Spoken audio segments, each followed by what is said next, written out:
Y en estas, 8 hombres salieron de Annobón desesperados, los pocos que quedaban vivos.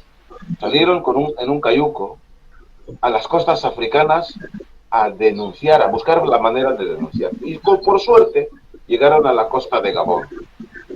Fueron apresados, denunciaron y como represalia, cuando se enteró Guinea, Obiang envió en 1976 a más de 300 soldados de su tribu a Annobón a acabar con nosotros de forma que no quede ningún hombre vivo que pudiera remar para ir a poner ninguna denuncia. Y arrasaron Annobón.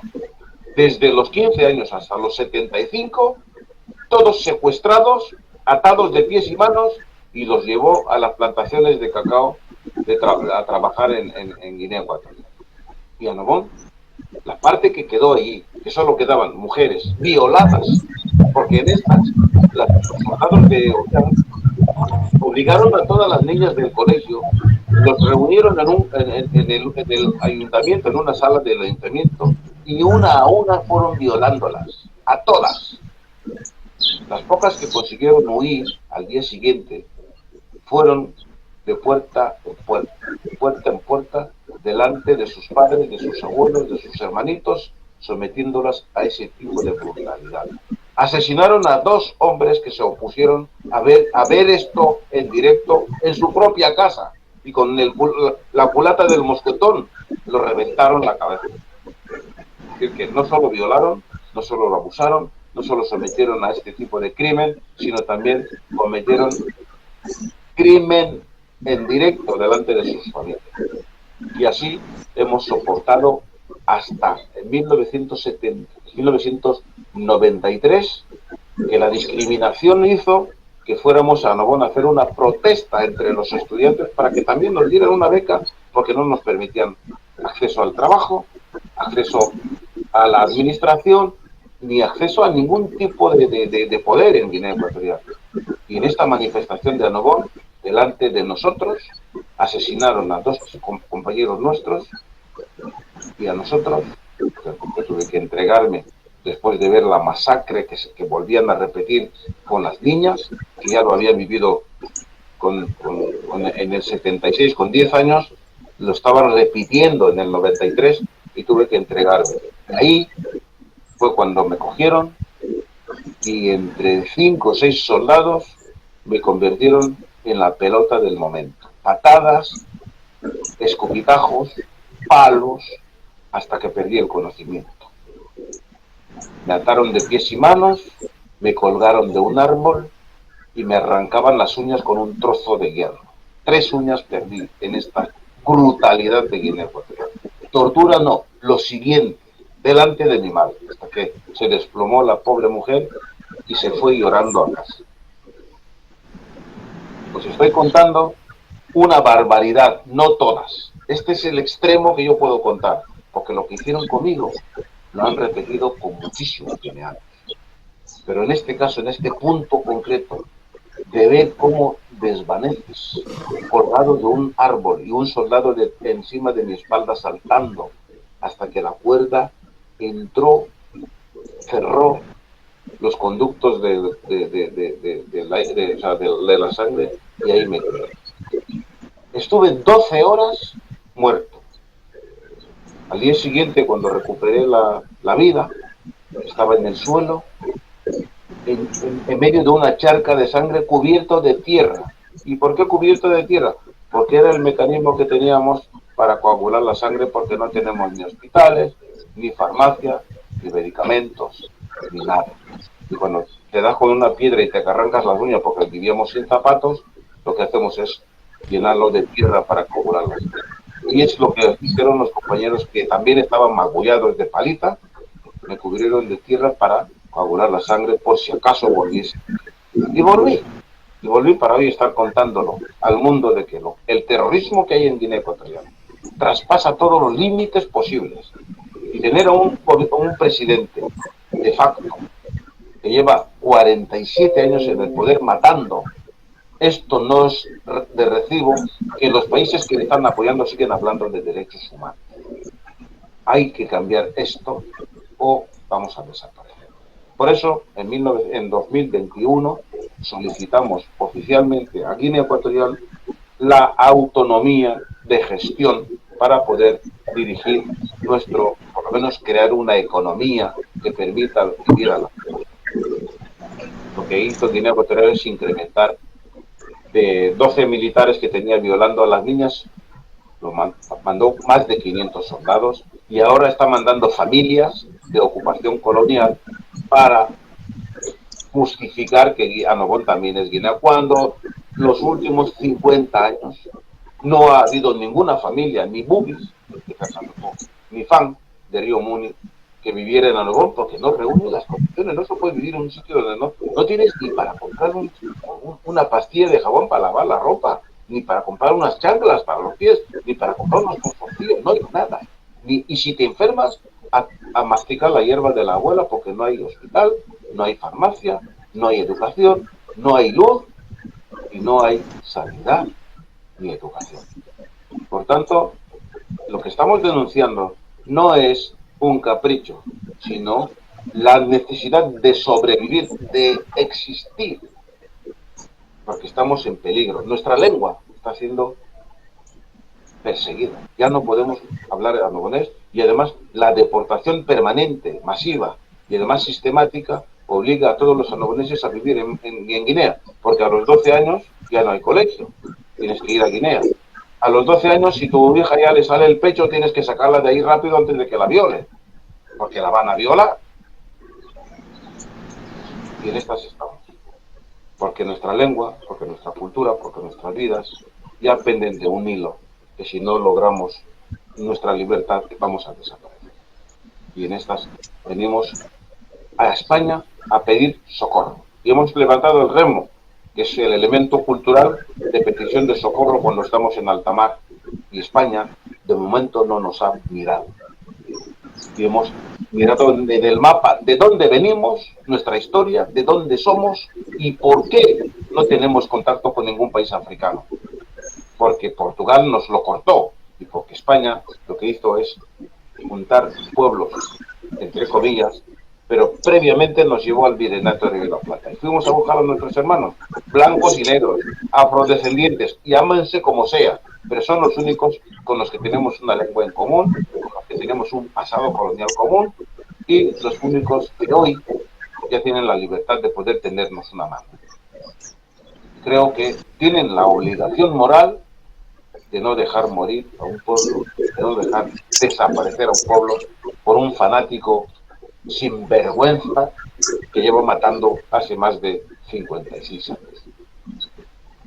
Y en estas hemos ido a Argentina, en estas hemos ido a Uruguay, que es donde desembarcaban a todos los secuestrados anoboneses y no anoboneses y los depositaban allí. Ayer fuimos a Paraguay y también fuimos a Brasil. Porque lo que pasó en Anobón con las dos potencias ibéricas también pasó en Sudamérica con las mismas potencias, unos hablando español y otros hablando portugués.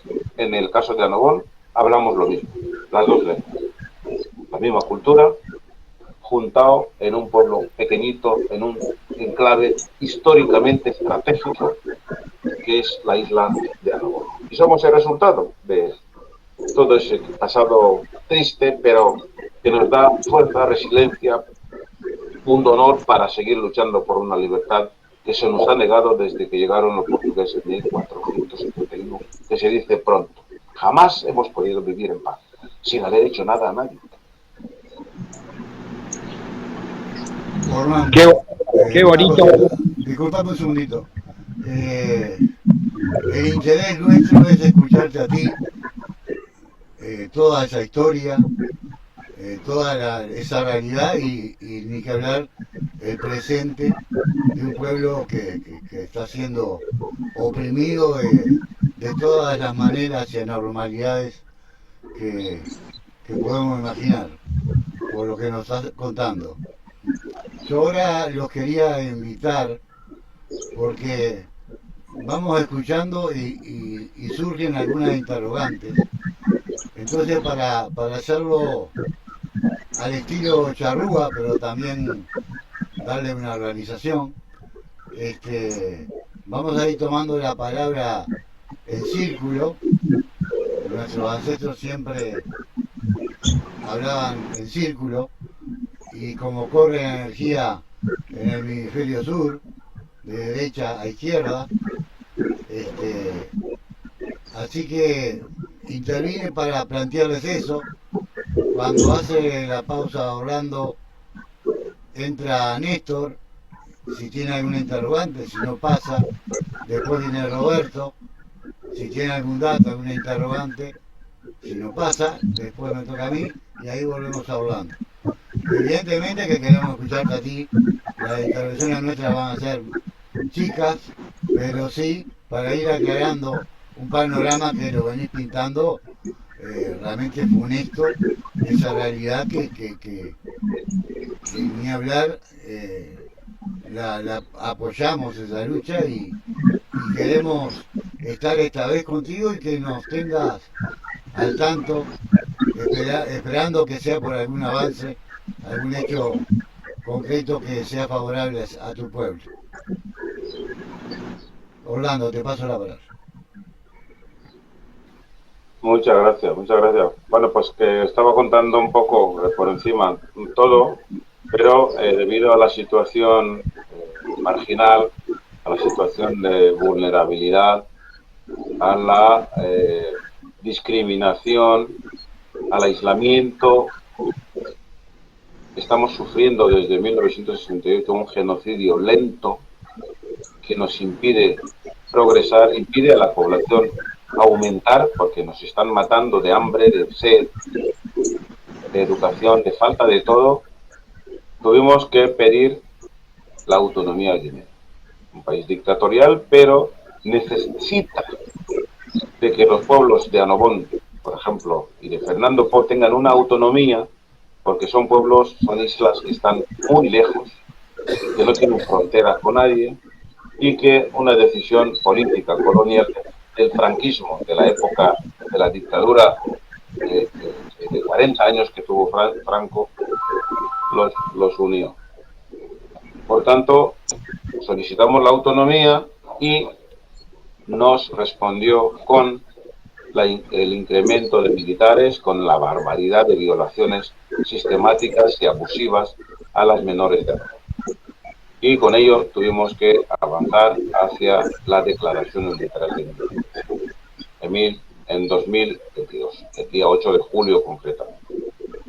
A partir de ahí formamos gobierno, creamos nuestra constitución y estamos luchando para obtener nuestra libertad, para ser reconocidos como Estado, porque reunimos todos los condicionantes: pueblo, tradición, lengua, cultura, territorio, formación de gobierno, y ahora estamos entablando las relaciones diplomáticas con otros países.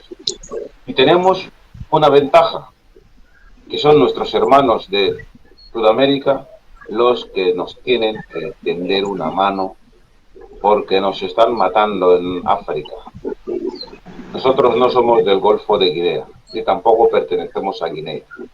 Somos un pueblo de las islas que se formó en el Golfo, pero nuestra isla está fuera del alcance de África. Estamos a 700 kilómetros de Guinea Ecuatorial, a 4 días navegando. Guinea Ecuatorial es un país de creación de hace 56 años que no tiene ni estructura ni infraestructura para mantener 3 territorios a la vez. Fue un error que nos ha condenado a muerte. Y nuestros hermanos, nuestra familia de Sudamérica tiene la obligación moral, histórica y humana de no mirar siempre, porque también tenemos nuestros problemas, tenemos pobreza, no. Estamos luchando por la vida. Aquí hay que diferenciar, querer que todas las zonas de un país tengan riqueza, a ver desaparecer a un pueblo por simplemente ignorancia, o me da igual. No es lo mismo luchar por la vida que luchar por mejorar una zona de un territorio. No tenemos vecinos, no tenemos contactos con ningún país del mundo y ahora mismo no hay ni siquiera internet, ni luz, ni agua, y si te pasa algo en Anamón mueres y en silencio, como siempre. Por tanto, tenéis un trabajo muy importante en los medios de comunicación, tenéis un trabajo muy importante en las fuerzas políticas, para incluso la masa social, para impedir la desaparición de vuestro hermano africano. Creo que en la ronda me toca a mí, Ricardo. Con respecto a uno de los comentarios que hizo Roberto en cuanto a que en la época colonial del puerto de Montevideo salió un barco hacia Nobón. Sí, o sea, recordar de que el principal puerto marítimo y militar que tenía España en el Atlántico Sur era el puerto de Montevideo. De ahí se salía a las islas, entre ellas, por ejemplo, las Islas Malvinas. Montevideo fue también en la Reforma Borbónica, le fue dada la calidad de puerto negrero. Y de ahí, bueno, empezó la comercialización y comenzaron grandes fortunas a través de los esclavizados que venían de África. Que muchos de ellos de la parte continental africana recalaban en Anobón, y ahí venían para Montevideo. Eso, bueno, con respecto a agregar algo al comentario de Roberto.